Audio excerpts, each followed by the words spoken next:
Hey everybody, so let's get it popping on this Thoughtful Thursday.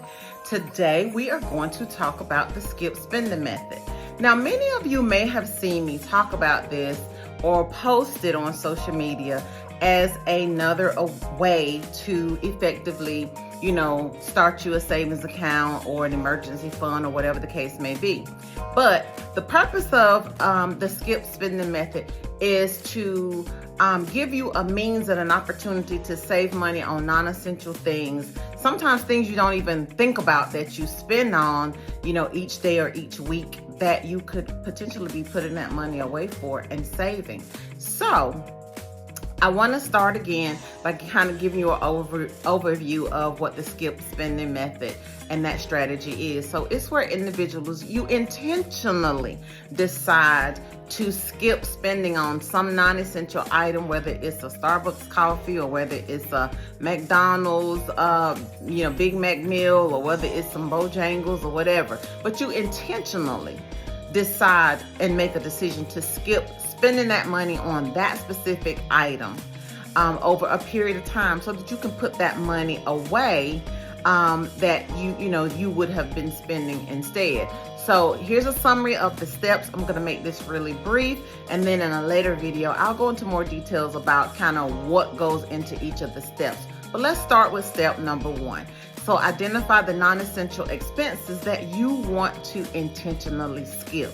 So this could be habits. And I think in my example, I gave an example of, when I commuted downtown for 10 years and every day I would get a Starbucks coffee and a Danish. Well, that was saving, I went from doing it 5 days a week to doing it on Tuesdays and Thursdays, which saved me $30 a week.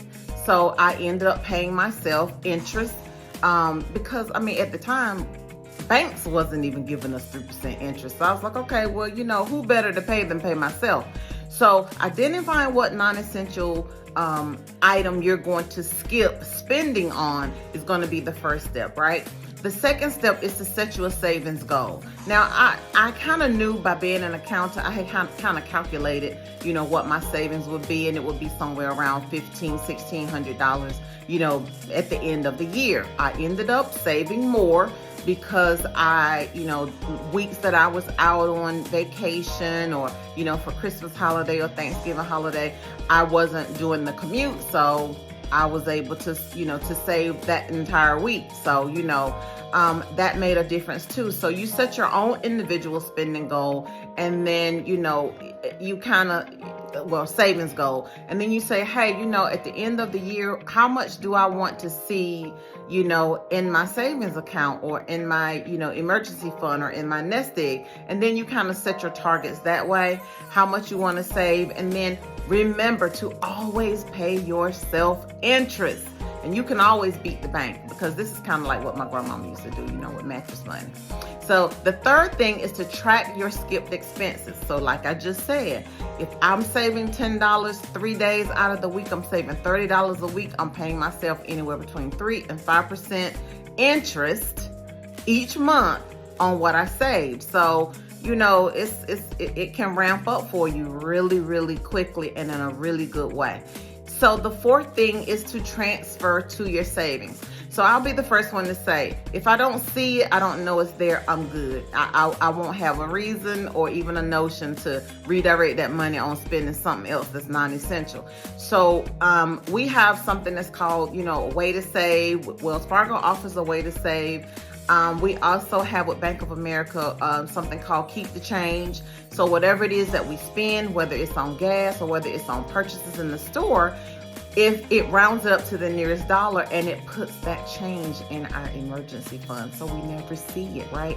So if I go spend, $50 and 30 cents, if my bill comes to $50.30, that's 70 cents for that particular transaction that goes into the emergency fund.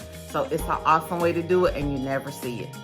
And then the fifth thing is rewarding consistency. So when you can kind of see yourself staying on track, it helps keep you motivated, right? And it keeps you on target for tracking your progress and rewarding yourself, right? So whatever it is you want to spend that additional savings on, you have an opportunity to do that. And, if you want to take a vacation, hey, you should be able to do that. But it also helps to encourage a long-term commitment when you can see your progress. So the sixth thing and the last thing is to review and adjust. So periodically evaluate what your spending habits are and adjust your methods of saving to ensure that you're maximizing your savings opportunities without sacrificing necessary expenses.